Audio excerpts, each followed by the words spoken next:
On se retrouve aujourd'hui pour la découverte de l'oracle céleste Astrokif. Voilà, on va le découvrir ensemble puisque je ne l'ai pas ouvert. J'ai tenu difficilement. J'avais vraiment envie de l'ouvrir.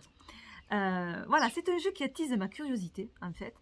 J'aime bien les jeux sur l'astrologie, mais des fois, où ça correspond pas vraiment à ce que je cherche, où je trouve que c'est pas assez clair.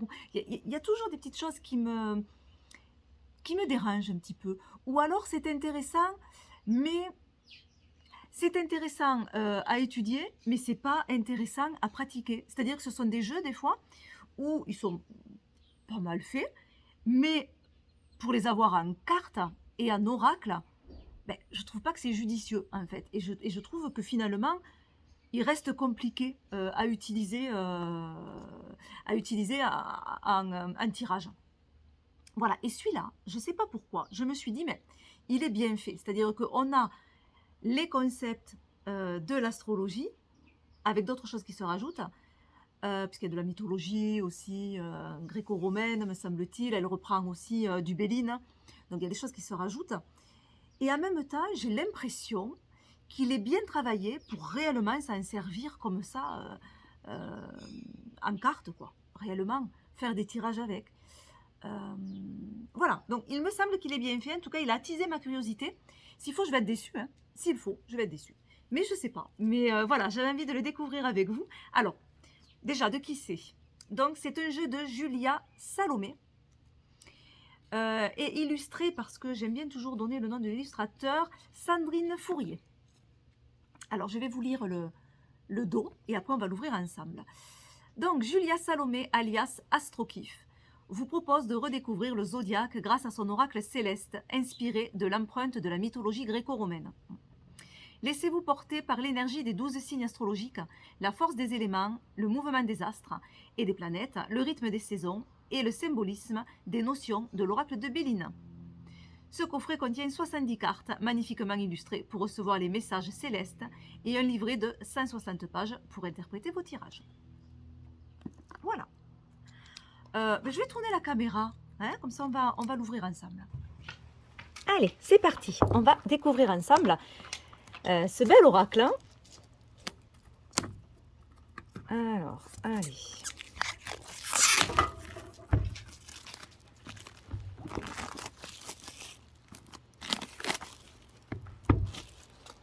Alors, voilà, petite boîte qui s'ouvre comme ceci. Voilà, un petit peu aimanté. Alors, les éditions, c'est Le Lotus et l'éléphant. Voilà. Alors, qu'est-ce qu'on a dedans? Ah, c'est joli. On a le petit livret. Ok. En couleur. Alors, on va le découvrir après, parce que j'ai l'impression que je vais me faire spoiler. J'ai envie de découvrir directement les cartes, et après, on regardera ensemble le petit livret. Alors, voilà, boîte classique. Qu'est-ce qu'on a à l'intérieur? Rien de plus. Voilà, il n'y a pas d'illustration au fond de la boîte. Voilà. Allez, les cartes.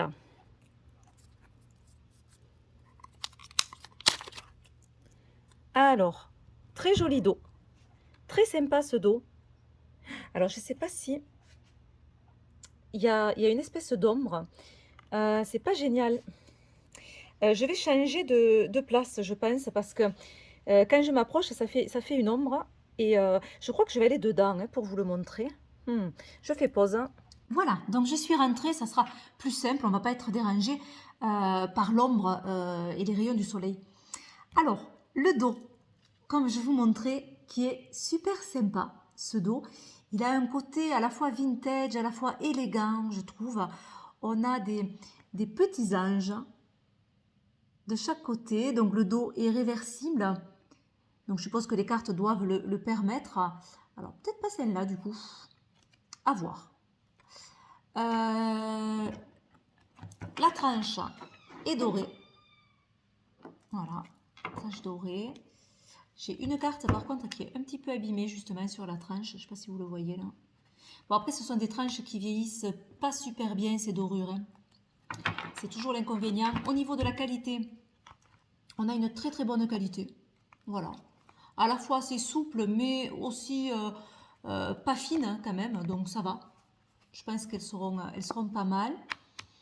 Au niveau de la taille, si je prends une carte hop, de mon lunisol, hop, on a la même largeur. Et au niveau de la longueur, il y a 1 cm de plus. Donc, on a du 8 sur 13, je pense, à peu près. Voilà. Et bien, on va découvrir les cartes ensemble. Allez, découvrons. Voilà. Donc, on commence avec les signes astro. Alors, le bélier, avec la couleur rouge qui est dominante, et je trouve que c'est sympa pour cette carte-là, pour ce signe-là.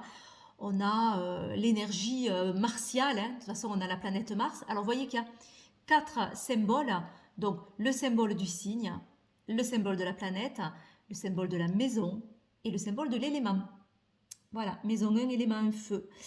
On a des petits mots-clés, donc combatif, passionné, authentique, et à l'envers également, puisque donc on peut voilà, se retrouver dans un tirage avec une carte à l'envers. Donc on a le côté ombre de l'énergie du bélier, à savoir despotique, agressif, égoïste. Voilà, donc c'est sympa. Ça me fait penser à Arès, le dieu de la guerre. Hein, cette énergie-là, ce personnage-là. On a vraiment cette idée de Arès. De toute façon, vraiment une énergie martiale, hein, comme la planète. Je vous l'approche un petit peu plus pour bien voir l'illustration. Voilà. Taureau, oh super, magnifique, hein. Magnifique, il y a une générosité dans cette carte qui est... Waouh, vraiment. Elle est magnifique. Elle est sensuelle, généreuse. Ça va super bien avec le taureau. La couleur verte aussi est bien adaptée, je trouve, parce qu'on a ce côté nature, ce côté terre. Et là, il y a un petit côté, je trouve, Aphrodite. Ou Estia. Aphrodite ou Estia, ouais. J'ai Aphrodite, bon, en plus on a la planète Vénus. Mais j'ai l'impression là qu'il y a un coquillage. Je ne sais pas si vous le voyez bien. Si c'est bien un coquillage, il me semble bien que c'est une forme de coquillage. Alors on a Aphrodite. Ah, peut-être il y a des petits signes dans les cartes, ça c'est marrant ça, pour retrouver la divinité. Donc on aurait Aphrodite, moi je dirais Aphrodite. J'espère que c'est indiqué après sur le livre. Gémeaux, oh ben là on a Hermès, complètement. Là il n'y a pas besoin d'avoir d'autres signes, hein. Le casque ailé avec les chaussures aussi. On a le messager, hein. Il tient le petit message dans la main, c'est Hermès. J'aime beaucoup la couleur jaune.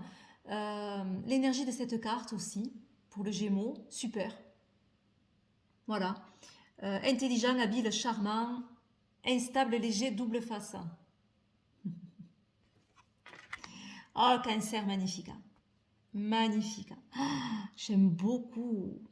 Il y a une douceur dans cette carte, une sensibilité aussi.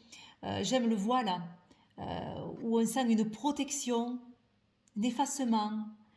On a la lune, bon, on l'a aussi dans le petit coin là, qui n'est pas vraiment une planète, mais elle est associée à cet astre. Hein, le cancer est associé à cet astre, mais on l'a aussi également dans l'illustration.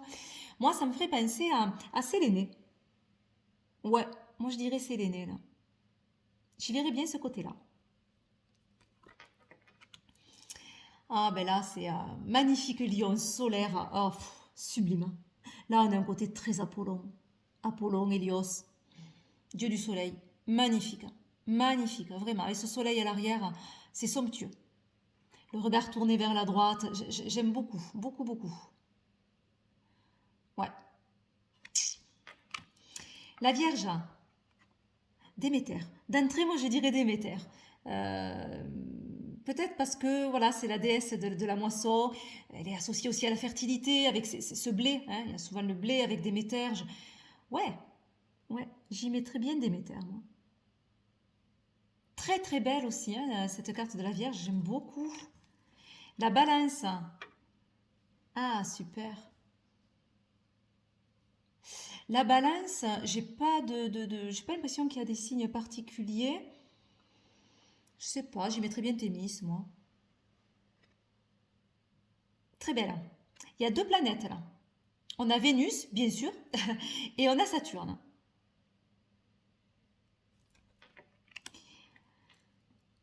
Le Scorpion, ah, sublime. Il est magnétique. Ouais, super. Là aussi, on a deux planètes. On a Mars et on a Pluton. J'y verrais bien Hadès. J'y verrais bien Hadès par Pluton, peut-être aussi. Euh, le, le- le dieu des enfers. Ah, oui, j'avais pas vu. J'avais pas fait attention. On a le Cerbère. Cerbère, le chien à trois têtes. Vous voyez. Et ça, c'est le gardien des enfers. Donc, on a bien Hadès. Ah, j'y verrais bien Hadès, en tout cas. Le Sagittaire. Très belle énergie aussi dans cette carte. Très très beau ce centaure. Très beau centaure. Alors, est-ce qu'il y a que le centaure ou est-ce qu'il y a une divinité qui s'y cache? Alors, avec Jupiter, on a souvent... Enfin, on peut avoir Zeus, mais là, j'y vois pas de Zeus. Il n'y a pas d'éclair, il n'y a pas de... Dionysos. Ah oui, Dionysos va très bien aussi au Sagittaire. Il y a les grappes de raisin. La vigne. Je sais pas si vous voyez bien. Il y a des grappes de raisin. Alors, moi, j'y verrais Dionysos, ouais. Ouais. Chronos, Capricorne, avec ce personnage assez âgé qui me fait penser au temps. Ouais, j'y vois bien Chronos. J'aime ce mouvement figé, un peu fermé dans cette carte, et qui est très intéressante, je trouve, pour le Capricorne. Le Verseau, waouh, la couleur va très très bien aussi. Très belle carte. Alors là, je sais pas trop. Le Verseau, j'ai pas trop d'idées. Je sais pas. Intéressant à voir. Le Poisson. Oh ben, le Poisson, là, on a Poséidon avec Neptune.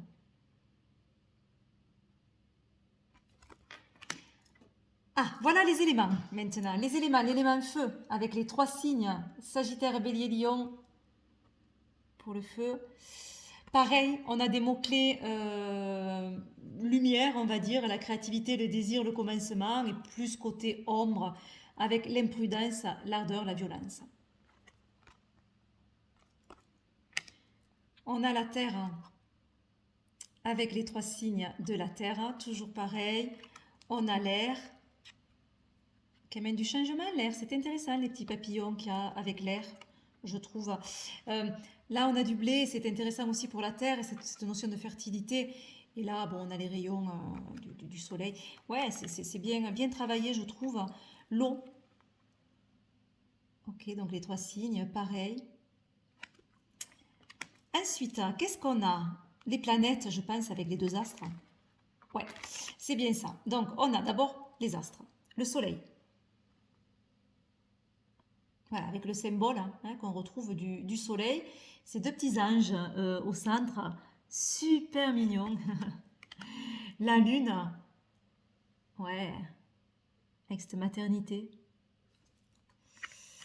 Mars, ah ouais, super. Mars, avec cette énergie très conquérante. On le voit au centre, puis la couleur aussi. C'est bien travaillé avec les couleurs, je trouve. Vénus, on est dans le rose. On a ce couple avec le petit ange. Ouais, très sympa. Mercure, Mercure, la communication. On a l'expression là bien, je trouve, avec ces mouvements du corps.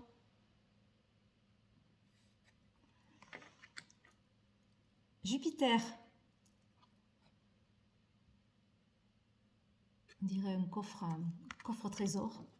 Ah, le patriarche, Saturne. Je ne vous dis pas les mots-clés à mesure parce que ça serait très très long. Qu'est-ce qu'on a? Uranus, avec, on a l'impression qu'il s'est libéré des chaînes. Donc on a vraiment une libération dans cette carte, qui est intéressante pour Uranus. Pluton, Pluton c'est la transformation. Ouais. Neptune. On part dans les profondeurs avec Neptune. Le nœud nord.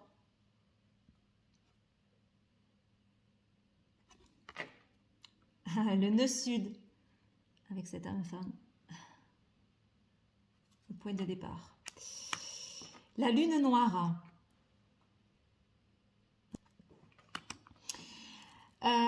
Chiron. C'est pas mal le serpent parce que Chiron c'est souvent la santé. Pas que, mais on peut avoir des notions de santé. Cérès. Ah, elle vient trancher, Cérès. Ensuite, on a les maisons.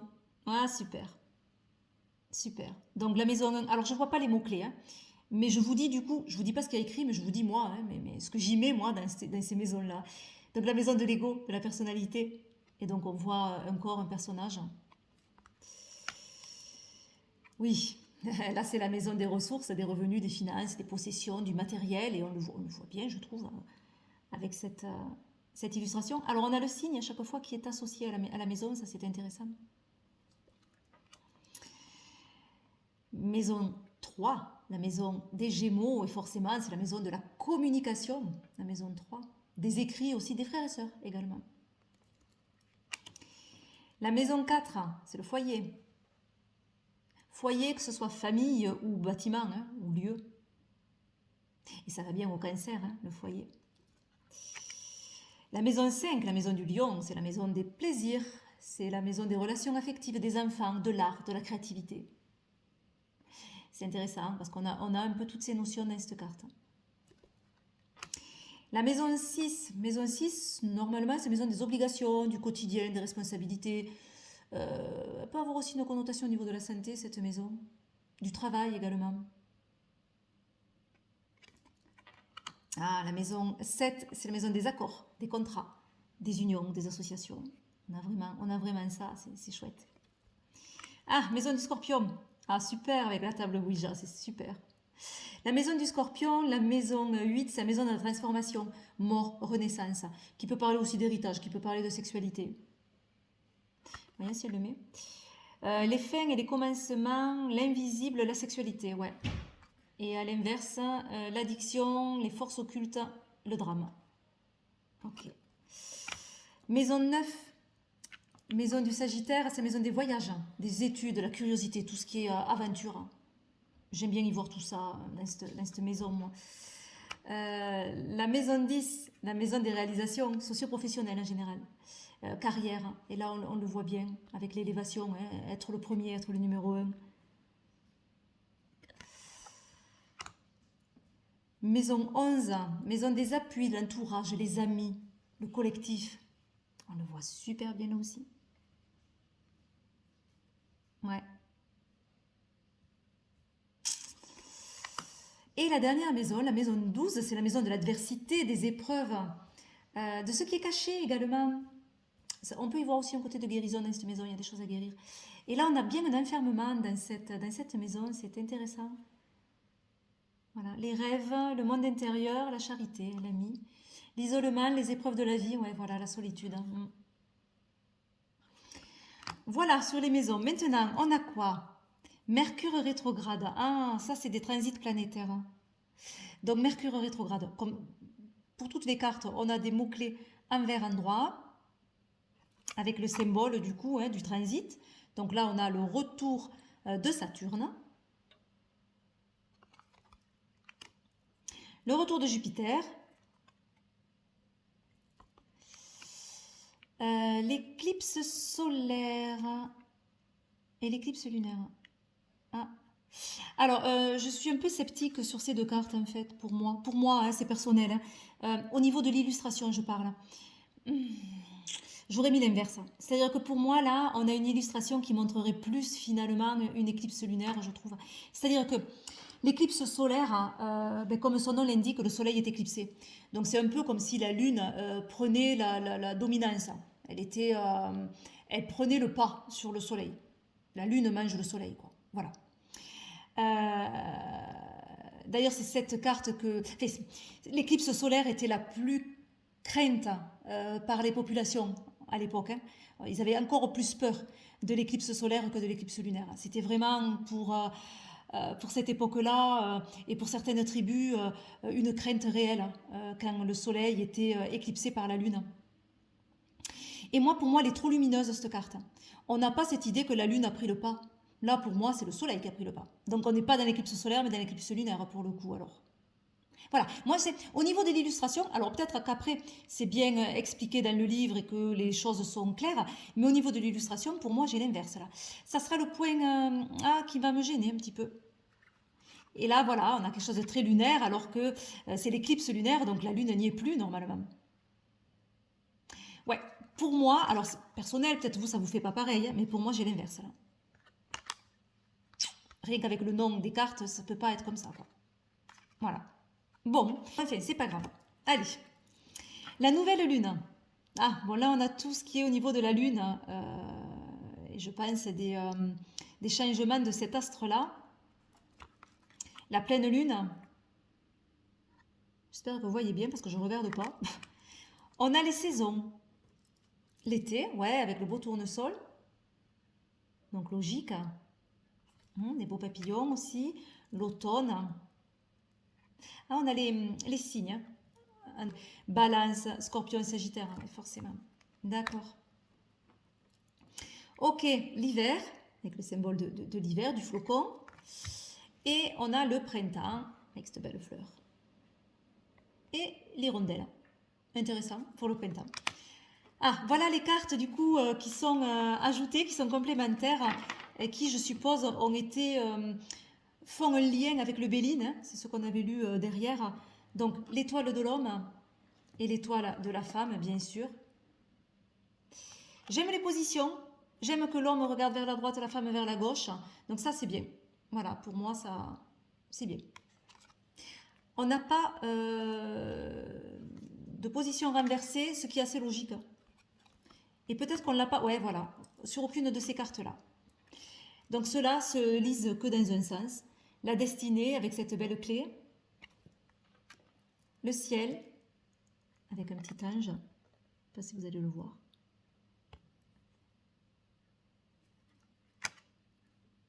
Chronos avec le sablier.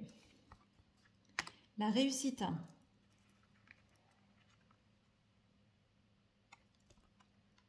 Le changement. On a les deux astres. Le bonheur. La ruine. Ah, on a les planètes. Hein. Mais oui, comme pour le Béline. Hein.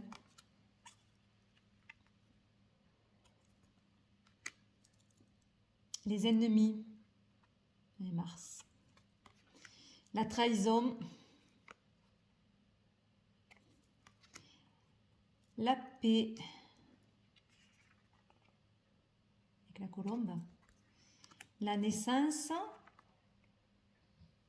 Et la mort. Intéressant. La porte. Et le guide. Ouais, bon, intéressant. Allez, c'est intéressant. Il n'y a que ces deux cartes-là qui vont me poser... il va falloir que je vois comment je vais arriver à me dépatouiller sur ces deux cartes. Mais sinon, c'est intéressant. Alors, on va regarder vite fait le livre.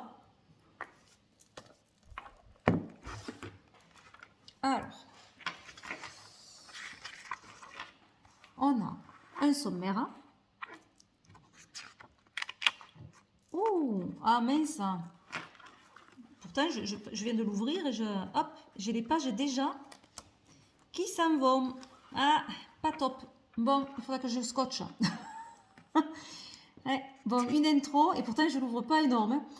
Une intro, donc je suppose l'explication du jeu. Oh là là, j'ose pas trop ouvrir le livre. Oh, ouais, d'accord. Bon, le livre est très fragile, hein, je vous préviens. Moi, c'est pas grave, il me faudra tout rescotcher, je pense. Donc là, les tirages. Le thème astral.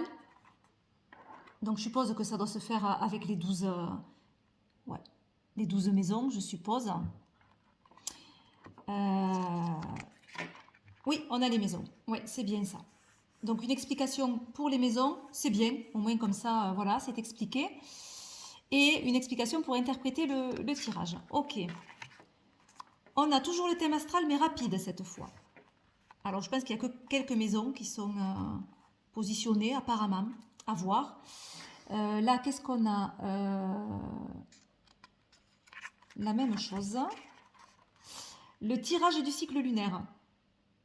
Ok. D'accord. Le tirage amoureux. Ensuite, le zodiaque. Voilà. Donc là, on a l'explication d'une carte. Alors, combien de pages elle prend? Elle en prend deux. Elle en prend les deux côtés. D'accord. Donc, on a l'illustration de la carte, le nom. On a un petit mot-clé, le conquérant, avec les dates qui correspondent au bélier. Conquérant, ça lui va très bien. On a un petit, une petite phrase, une petite citation, un petit proverbe. Donc là, c'est « Je connais mes limites, c'est pourquoi je vais au-delà ». Serge Gainsbourg. Ah, c'est sympa. Explication de la carte. Après, côté lumière, côté ombre. Côté lumière, un petit conseil. Côté ombre, un petit conseil. Voilà, je suppose que c'est ça. Par contre, je ne vois pas s'il y a de mentionner la divinité à laquelle a été attribuée, enfin en tout cas l'énergie de la carte. Je vais faire pause. Et pour pas vous faire attendre. Non, il n'y a pas de dieu associé ni de déesse, de divinité sur la carte. C'est-à-dire que ce n'est pas mentionné. C'est dommage. Bon, mais je vais garder mes idées, mes premières idées, mais j'aurais aimé confirmation. Donc voilà, on retrouve ça pour toutes les cartes du zodiaque. Si on passe plus vite, on a les éléments. Donc les éléments, comment ils sont positionnés? Ben, toujours pareil. La carte, le nom, la passion, donc il y a quand même un mot-clé aussi. Une petite phrase, on va lire celle-là. Celui qui est capable de ressentir la passion, c'est qu'il peut l'inspirer. Marcel Pagnol.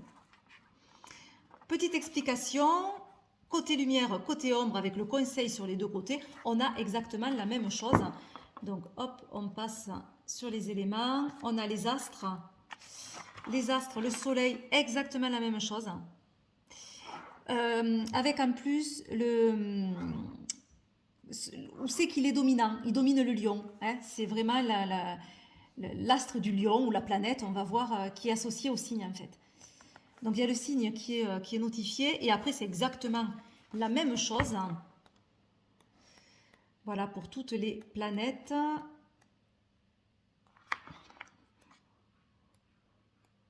Les maisons. Les maisons, donc maison 1, analogique au bélier. Donc là pareil, on a le signe qui est associé à la maison, toujours pareil, petite phrase. On n'a pas un mot-clé. Non, cette fois-là, on n'a pas le mot-clé par contre qui arrive juste après. On a les détails, côté lumière, côté ombre et les deux conseils, toujours pareil. Je n'ose pas trop ouvrir le livre, j'espère que vous y voyez quand même. Donc voilà pour les maisons. On passe vite. Les transits planétaires. Transit planétaire, on a la même chose. Avec explication, donc ça arrive 3 fois par an, ce transit planétaire. Donc petite phrase, les détails, côté lumière, côté ombre et les conseils associés. Voilà, hop. Les cartes complémentaires. Donc là, c'est plus rapide. On voit que c'est un petit peu différent sur ces cartes complémentaires. Il y a juste le nom de la carte et une petite explication avec un conseil. Voilà.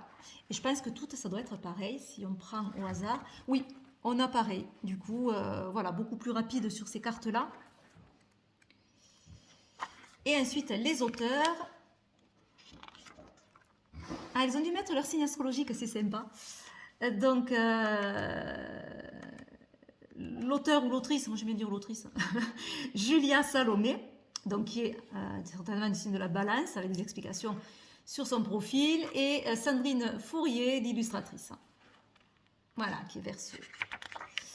Les remerciements, et puis la maison d'édition. Voilà, alors le livret, du coup, il C'est dommage, hein. Il est quand même très, très, très, très, très fragile, hein. Voilà. Bon. Allez, on va tirer une carte, hein, vite fait.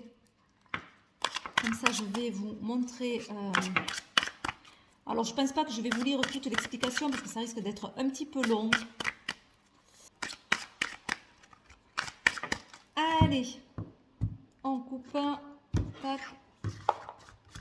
et une carte. Celle-ci, on a le nœud nord. Un petit mot-clé, la direction de vie, douter de soi. Alors, le nœud nord. Par contre, il n'y a pas de numéro de carte, donc il faut aller chercher dans tout le livret. Donc là, on va être avec les planètes, hein. Ah, voilà, nœud sud, nœud nord. Donc, le nœud nord, bon, je vais le prendre de mon côté parce que sinon je ne vais pas pouvoir vous lire. Alors, la direction de vie. Tous les chemins mènent à Rome, proverbe latin. Les nœuds lunaires ne dominent aucun signe et ne sont analogiques à aucune maison. Ce sont deux axes opposés, l'un à l'autre, dans le thème natal. Le nœud nord indique notre but dans la vie, ce pourquoi nous sommes faits. Il représente la récolte du travail et de nos vies antérieures, ce que l'on tire de positif de nos expériences passées. Cette carte a une portée hautement spirituelle. Elle est le symbole de la récompense karmique, de l'accomplissement de notre âme. Elle n'est pas à confondre avec Jupiter, qui représente également les récompenses. Mais celles-ci n'ont pas nécessairement de portée spirituelle et ne sont pas en lien avec le chemin que nous avons traversé. Il n'y a pas de chance avec le nœud nord, uniquement de la prédestination. Il représente là où nous mène le chemin de notre âme, là où nos talents s'expriment et où ils nous seront profitables.